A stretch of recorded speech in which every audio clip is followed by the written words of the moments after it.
Russian President Vladimir Putin's announcement that his nuclear forces were on alert sparked outcry in the West as the invading troops faced stiff resistance on Monday.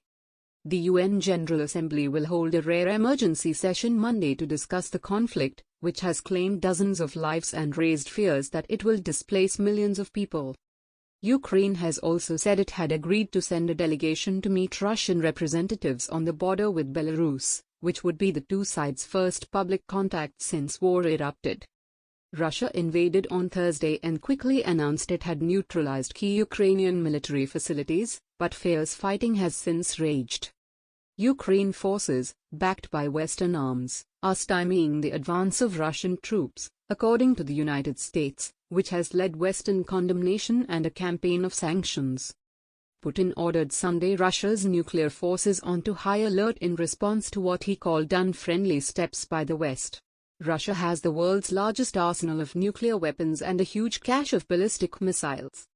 The United States, the world's second-largest nuclear power, slammed Putin's order as totally unacceptable. Germany said Putin's nuclear order was because his offensive had halted and was not going to plan. Ahead of the planned talks with Russia and as Ukrainian forces defended key cities, Foreign Minister Dmytro Kuleba voiced defiance. "We will not capitulate. We will not give up a single inch of our territory," Kuleba said. Ukrainian President Volodymyr Zelensky said he was skeptical about the talks. "As always, I do not really believe in the outcome of this meeting, but let them try," he said. Brutal night. On day 4 of an invasion that stunned the world, Ukrainian forces said Sunday they had defeated a Russian incursion into Ukraine's second city Kharkiv, 500 kilometers, 310 miles, east of Kiev. A regional official, Oleg Sinegubov, said Kharkiv had been brought under Ukrainian control and the army was expelling Russian forces. Moscow has made better progress in the south, however, and said it was besieging the cities of Kherson and Berdyansk. Both are located close to the Crimean Peninsula, which Russia annexed from Ukraine in 2014, and from which it launched one of several invasion forces.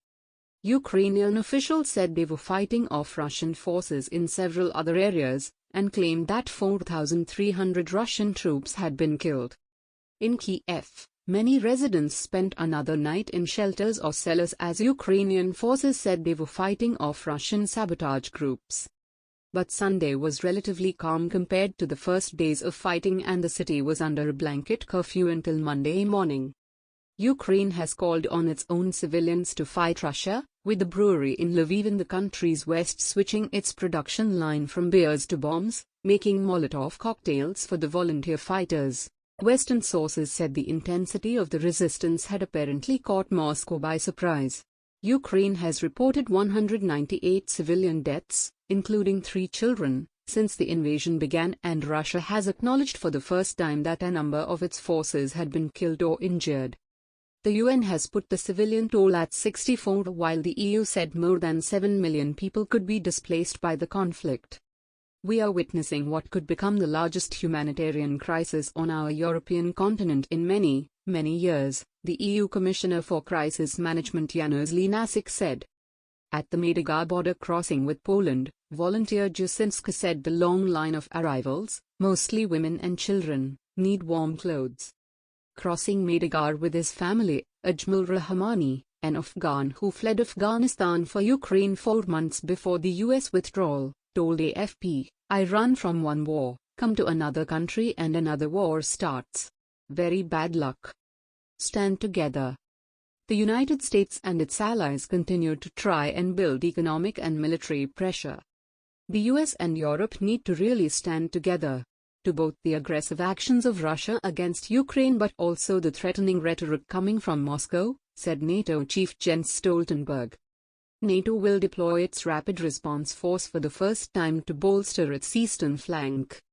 EU member states also closed their airspace to Russian planes and many pledged arms for Ukraine, but stressed they would not themselves intervene militarily.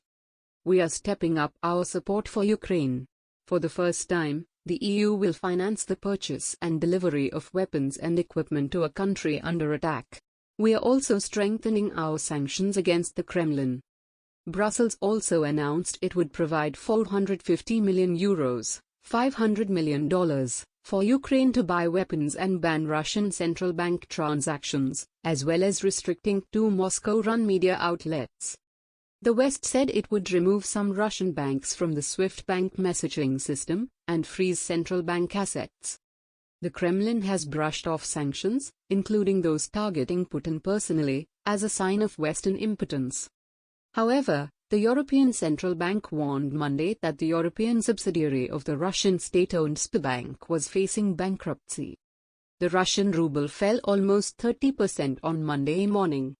British energy giant BP announced Sunday it was pulling its 19.75% stake in Rosneft, a blow to Russia's key oil and gas sector, which is partly reliant on Western technology. Also in response to hostilities, FIFA ordered Russia to play its home international fixtures in neutral venues and warned it was considering banning it from the 2022 World Cup. Oil prices have also surged in response to the crisis, with West Texas Intermediate crude up more than 5% in early trade Monday. Putin has said Russia's actions are justified because it is defending Moscow-backed separatists in eastern Ukraine. The rebels have been fighting Ukrainian government forces for 8 years in a conflict that has killed more than 14,000 people.